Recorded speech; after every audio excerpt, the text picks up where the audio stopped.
This recording is to call attention to two decisions in the Wolverhampton injunction field. The first is a case called Multiplex. Mrs. Justice Ellenbogen has given judgment dealing with a couple of points.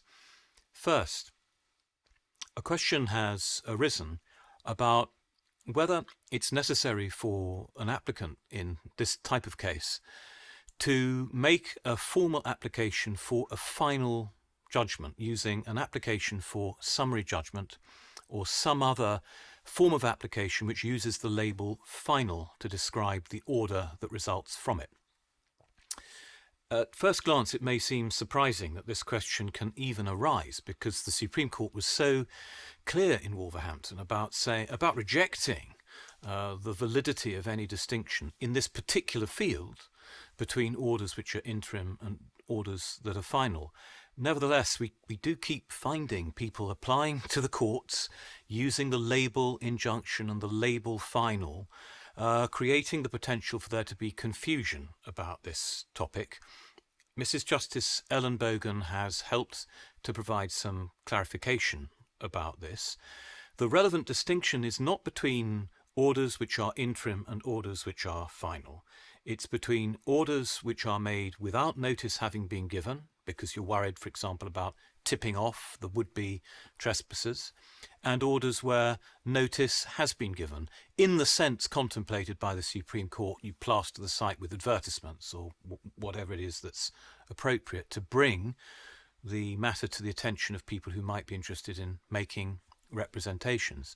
So there's no need to follow up an order that has been made when the Wolverhampton requirements are satisfied substantively. There's no need to follow up that order with something that is given the label final order.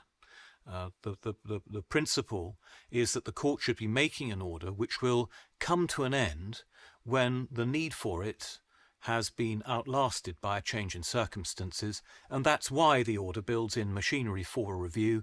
There's also, of course, an implied undertaking by the applicant to go back to court if there's a material change in circumstances, so that if the need for the order comes to an end before the review, it doesn't outlast that moment.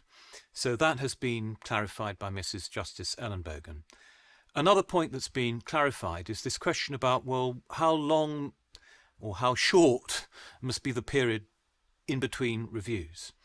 This was looked at in the case which came slightly earlier in the week, in fact, than Mrs. Justice Ellenbogen's decision, a decision in Exolum, heard by Mr. Justice Swift. He was asked to make an order with a review for a longer period than 12 months. 12 months is the conventional period, and the applicant said it's very costly to mobilise these applications. Not much is likely to happen in the next 12 months. Give us 18 months or whatever the period was. The judge said he would have been interested in that possibility if the applicant had been willing to give an express undertaking.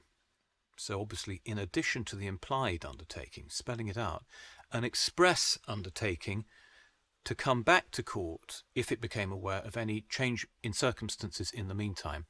The applicant wasn't willing to give that undertaking in Exolum, and so Mr. Justice Swift made an order using the conventional 12-month review period.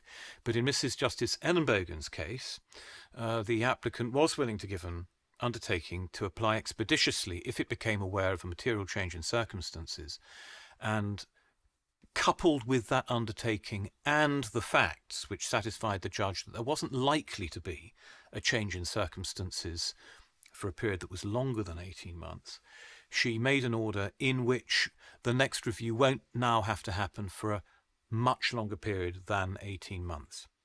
So those are the 2 points.